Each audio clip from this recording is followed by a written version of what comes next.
I'll guide you through how you can upload higher quality Instagram stories. If you guys find this useful, then please consider subscribing, and once you've done that, then please consider leaving a like, and let's jump into this. There are two different things I'm going to go and show you to do so you can go and upload better Instagram stories. The first thing you want to do is on the Instagram app itself. So come to your profile page like so by clicking on your profile picture in the bottom right.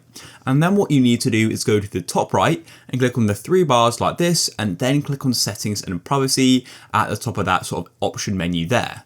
And now what you need to do is go and scroll down until you go and see the option for data usage and media quality. If you're struggling to find it, then go to the top of the Instagram settings, click on search, and you can then go and type in data usage, just like so. Go and click on it just like this. We've got two different options here. Firstly, use less mobile data, and then upload at highest quality. So what you want to do is turn on upload at highest quality like this. It says always upload the highest quality videos, even if uploading takes longer. When this is off, we'll automatically adjust audio quality to fit network conditions.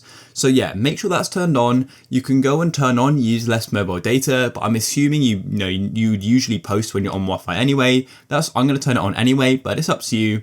Mainly you want to turn on upload at highest quality. And the second thing you can do to make your Instagram story quality better is to go and use your system camera app instead of Instagram's camera. So what you can do is just close off the Instagram app. You could open up your camera like this, and then what you could do is go and record or take a photo using the system app. And then you can then go back to Instagram just like so, and we can then go and post this. So then go and click on the create button at the top right, and then go and tap on story. You will then see your camera roll, and you can then select a picture you want to go and post. For example, this here, and I could then go and post it onto my story by pressing your story, and I'll go and post it just like that. So that is how you can upload Instagram stories in higher quality. If you guys found this useful, then please consider leaving a like. Peace.